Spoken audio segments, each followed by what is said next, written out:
Happy Sunday, everybody. I hope you're having a beautiful, beautiful full moon, full of energy time. Hope you had a beautiful, beautiful day. And you had some time to relax and enjoy yourself, to find some time doing things that are nourishing to your soul. I had the blessing and the privilege of spending some time with my beautiful friend Russell Paul again today, and I'm really enjoying hearing him speak. He spoke at a Unitarian Universalist church today, and for a traditional church service there, and I had never been to a service there. Hi Amy, happy Sunday. Hi. And I'd never been to a service there, and it was very interesting to me as it's many past one truth. They actually embrace and do a little salutation at the beginning of their service to each and, hi Silvio, each and every religion, which is very, very special. And it was interesting as Russell Paul at the beginning of the service, they called some kids up to the front, and it was kids obviously at a traditional American church that were not from India, and Russell Paul's from India, and he had all the children sing to Ganesha Om Gam Ganapate Namaha and pretend they were elephants, and that is a chant to remove obstacles, and they were all jumping and singing and for about 10 minutes, and then at the end he had them all close their eyes and visualize an obstacle that they wanted to remove. And I thought that was such a powerful thing for the little kids, and they were getting so into it, and just seeing how they embrace other cultures and languages, and how the innocence of a child and how powerful of a thing that is to just embrace the differences and just really engage into that situation and really honor that and love it and be interested to learning about people that are different or different cultures. And it was reminded, it's a good remembrance. I haven't chanted that chant in a while, but perhaps with this full moon energy it would be a wonderful chant to chant Om Gam Ganapate Namaha to remove any obstacles that we are having right now. And Russell Paul gave a little talk, and he's beautiful. He's from India, and actually his father was Christian and his mother was Hindu, and he actually spent time, about 5 years, in a Christian monastery and then switched to Hinduism and came here I think in his 20s, and he was talked a lot about how important the mysticism, and even no matter what religion you are, going deeper into your practices right now, and how important that is more than ever to lean on those things and to really dig deeper, because we are the ones who are going to make the positive change in the world and be a change that we want to see in the world. Does anyone have anything they want to talk about? How was everyone's day today? Everyone have a good day. Do something special for yourself to take time to recharge. Perhaps you're going back to work tomorrow after the weekend, or perhaps you, I don't know, if you don't work traditional hours, maybe you worked all weekend. I don't know what everyone's work status is, but everyone's starting to feel a little more peaceful and calm and leaning on the things that are important to them and make them feel good. You wanted to ask about Ganesh. What are the best ways to work with Ganesh? Ganesh is the remover of obstacles, and I will tell you my personal relationship with Ganesh. He is a remover of obstacles, and we have to be very mindful when we're asking Ganesh to remove our obstacles. For about 6 months straight, I worked with Ganesh and asked him to remove the obstacles to my spiritual growth and my awakening. I asked him over and over as I chanted to Ganesha all the time, I didn't know what those obstacles were, and those obstacles perhaps were not what I thought they were going to be, as I had worked and chanted that constantly, and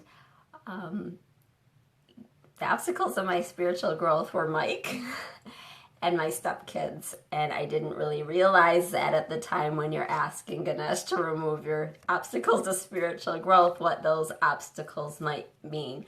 So when working with Ganesh, I would say be very mindful and don't say I want to lose 50 pounds, because 50 pounds could be, and I tell people it's very important to be very specific, and maybe even in a positive way. I would like to change the things.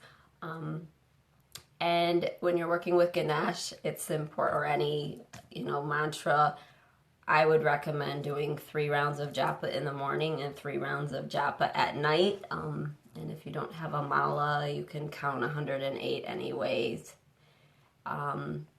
Thanks, Lori. And Lori, I will get back to what you wrote to me earlier. I wanted to take some time and reflect, and I have a lot to say to you privately, and I will message you back. And so Ganesha, be very mindful of how you're working with him, and be very specific on what you want to do. And I always say now to say in a positive manner at the end, because when I was working with Ganesh, I did not know, obviously removing my obstacles to spiritual growth, what those were, and we don't know. I had some kind of, at a soul level, I knew what those obstacles were, but I didn't know that in one moment that was going to be gone like that. So when you're working with any deity, Shiva's one who's very powerful, change. Ganesha's Shiva's son, and those obstacles, and I don't know what your personal obstacles are, and I don't need to know those things. So be very mindful, and perhaps ask in a positive, gentle way how that goes. Amy, I'm glad you got rid of stuff today. That is an important step to freeing your energy and changing energy into a positive way. It's often not easy. We have attachments to things. A lot of them are memory attachments, and those are often hard to get rid of. That's a positive way to make changes and new beginnings. I had a very good day, Lori. Spending time with Russell Paul and some very spiritual people. And it was funny because Russell Paul is talking about we really need to go deep with our practices right now. Hi, Chris, I love you. And really dig deep, because other people are going to be skimming along the surface, and we just need to be those torch bearers and those love and light. And he actually sang a song, and it was, I am you, you are me. And afterwards, I went up to him and I said, I've been saying that for years. I am you, you are me, we are one. And he was very taken aback by that. And so it is true. We have to remember our commonalities and that divine spark that's in each and every one of us. And it's now more important than ever to reflect on that and to remember that in every moment, and to be peace. And he was also discussing today how we only see the world through not as it is. We never see the world how it is. We see the world how we are, and wherever we're sending our energy and whatever our thoughts are is where the way our energy is going to go. So if we're seeing things as negative, we're going to be sending our energy and turning our energy into negative things. So we have to see everything in a positive light, or if we can't see anything in a positive light, perhaps saying everything just is, because ultimately there is no good or bad. Everything just is. We have a lot more to do, but yes, much was from my grandparents. Yeah, and we get attached to things, and that's why every 3 months, if I haven't used something in 3 months, I get rid of it. And that's my thing. I really don't have much in this house, and except my altars and my spiritual things, but even furniture or anything, I really do not have much anymore, and it's very freeing. Does anyone else have anything that they would like to ask or talk about tonight? I'm just happy to be here with all of you, and I love you so much. And Silvio, did that answer your question? I hope it did. Does anyone have anything else to say, talk about? How's everyone feeling this beautiful night? Do I have any talents?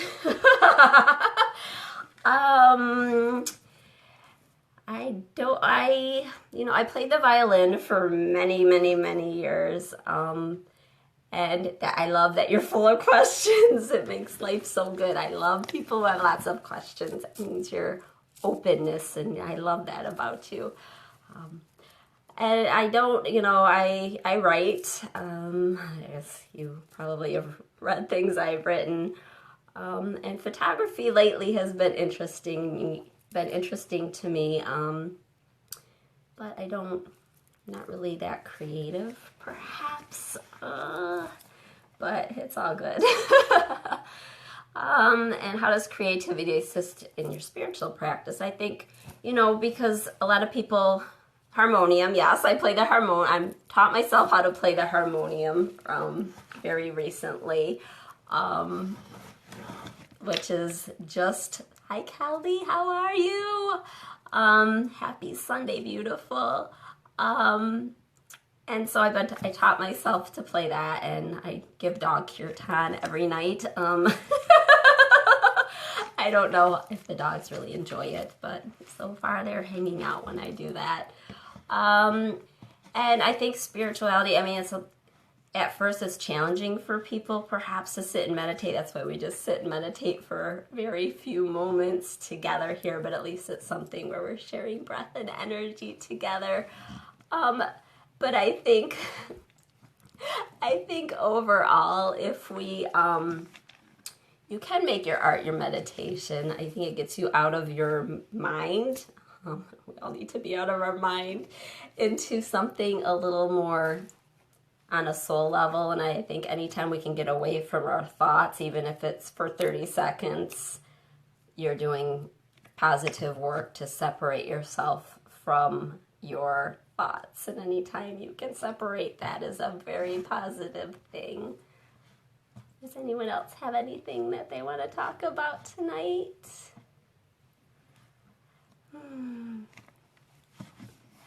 I'll wait. I don't really have a lot to talk about myself. I'm just here to be of service to you guys and to spend some time with you every night. It's my commitment to everybody. Hi Kelly, how are the babies?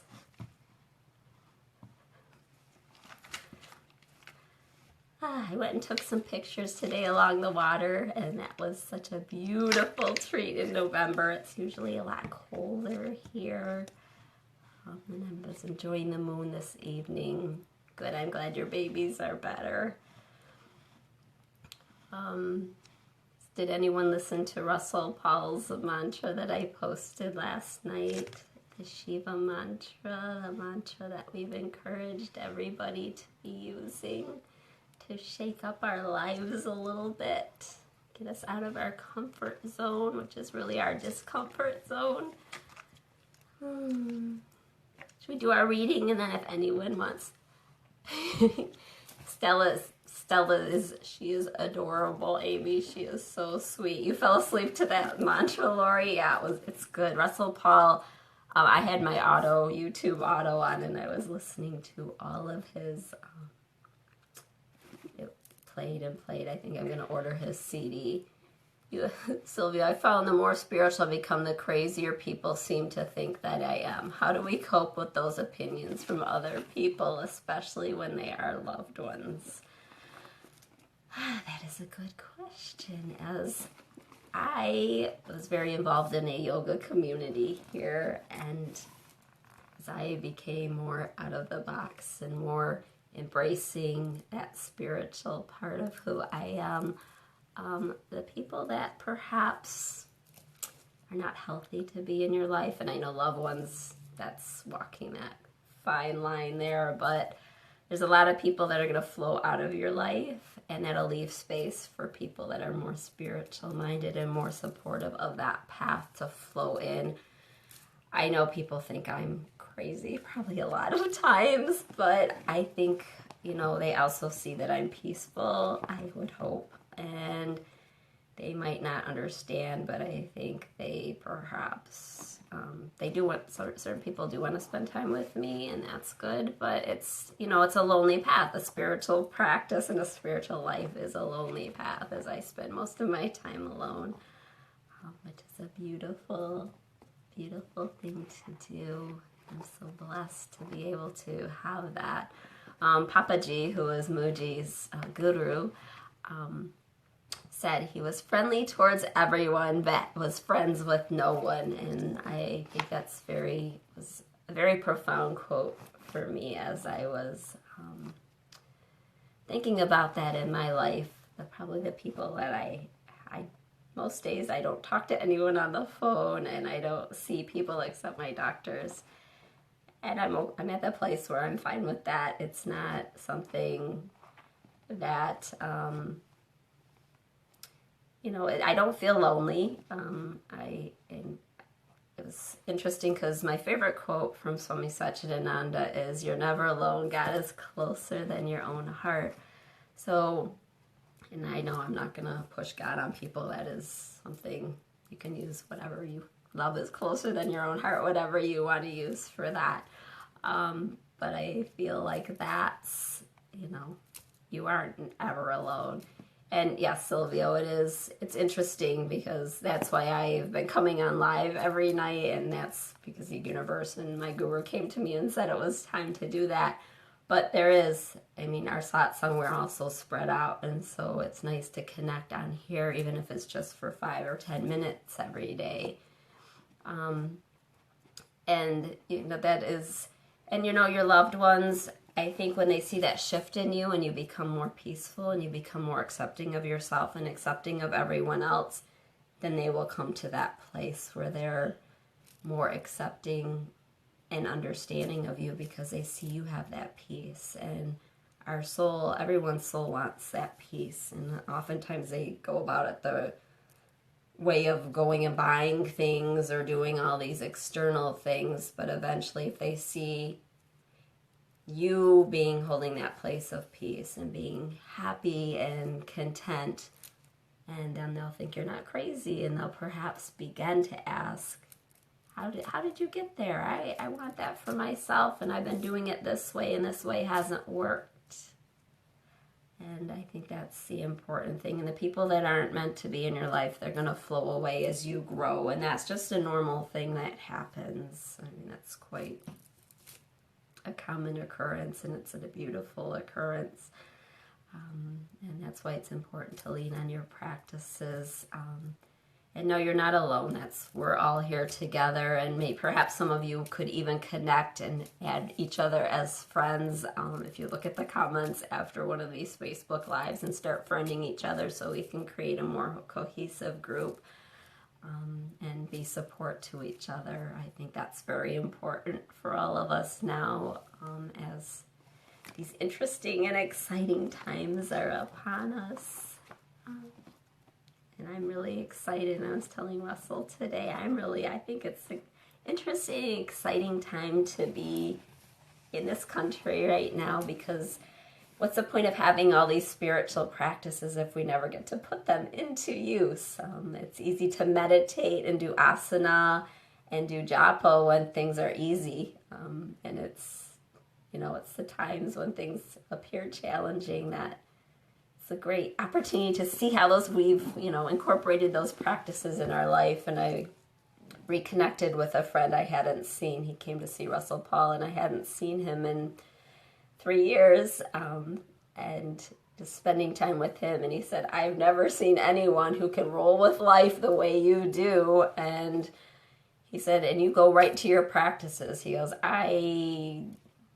I've been doing spiritual practice for many, many years. And he said, I still can't go to my practice in the way that you do. So your practice, ultimately becomes who you are.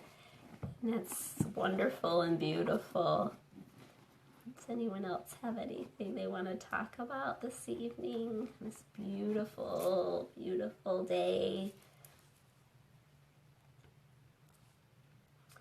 We can do the reading and then meditate, and then if someone else wants to say something, we can perhaps spend some time together after. And I am still, bear with me, tomorrow's my goal to set up a conference call for this week. Dealing with this physical things, it's not always easy for me to accomplish everything that I say I was going to do in a day. So let's do our reading for today. And this book you can get free online, and I will post how if you want a copy of The Golden Present for yourself, and you can read it online every day as well, and I'll post a link to that. It's a beautiful book with just a simple reading for the day. Many, many things can happen through prayer. When you pray, you send out healing vibrations and good thoughts into the cosmos. They circulate there. If you pray for a particular individual, no matter where that individual is, your thought forms go there and reach that person. The person may not even know that you are praying for his or her welfare, but will be able to receive it and be helped. Sometimes your prayers are universal. In that case, those who have an open sail will catch it. But you can personalize it also, and it will certainly be received. If a person's karma is strong and your prayer is not that strong, you cannot even penetrate it, then what's the use of praying? When others know that so many people are praying for them, it will give them comfort. And even if some people don't want your prayer, you can still pray. By praying for others, you get the benefit yourself because you are opening up your own heart. You are showing your compassionate side. Your mind gets purified when you pray for others. You become a better person. Through your prayer, you are expressing your faith in God. It's not that karma can be alleviated or even eradicated by prayers. Instead, your prayers act as an anesthesia so that person doesn't go through the operation with pain. In numerous ways, prayer certainly helps. It is a powerful, powerful practice. Many, many things can happen by prayer. Radical minds may not accept or understand it, but a sincere prayer that comes from a faithful heart can perform miracles. So have that faith. Pray for yourself. Pray for others. You will certainly purify your heart. Kelly, this is actually The Golden Present, which is a daily reading. I used to read it in yoga class, and you probably, when you used to come to my classes, I would read it before class, before we would meditate at the beginning of class. No, I will post, we're going to start the Living Gita, but I thought perhaps at the beginning of the year would probably be better as holiday time is coming. But I will post, this is The Golden Present, but there's a way to get this free online as well. Does anyone else have anything that they want to say before we meditate? And then we perhaps can just meditate now, if not, and perhaps talk for a minute or two after. Hi, Heidi. Happy Sunday. All right, let's just meditate then. Find a comfortable seat, whatever that means for you.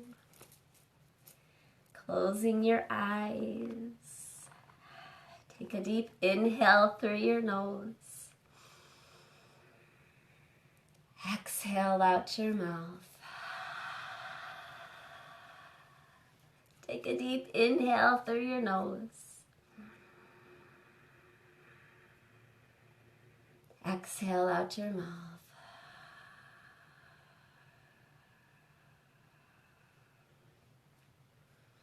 Begin to become centered in the here and now, perhaps focusing on breath, perhaps saying, I'm inhaling now, I'm exhaling now. If you have a mantra, coming to your mantra, perhaps just using peace or love or om. Allowing any thoughts to come and go, just clouds passing through, not getting attached, just observing, being here now.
Taking time here to send some loving energy and healing to wherever it's needed this evening.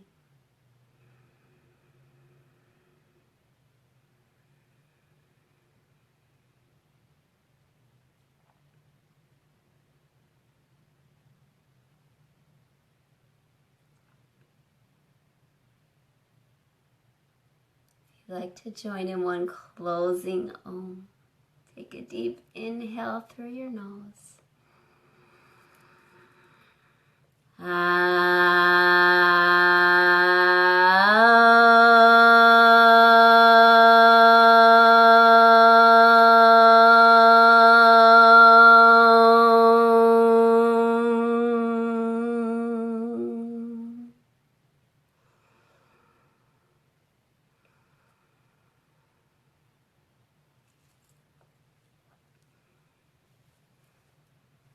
That felt so nice.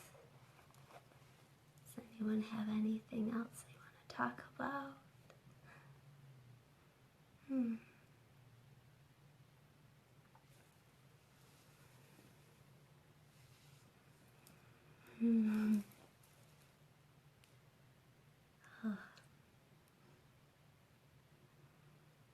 All right, if we don't have anything else to talk about, Loka Samasta Sukanu Bhavantu. May the entire universe be filled with peace and joy, love and light.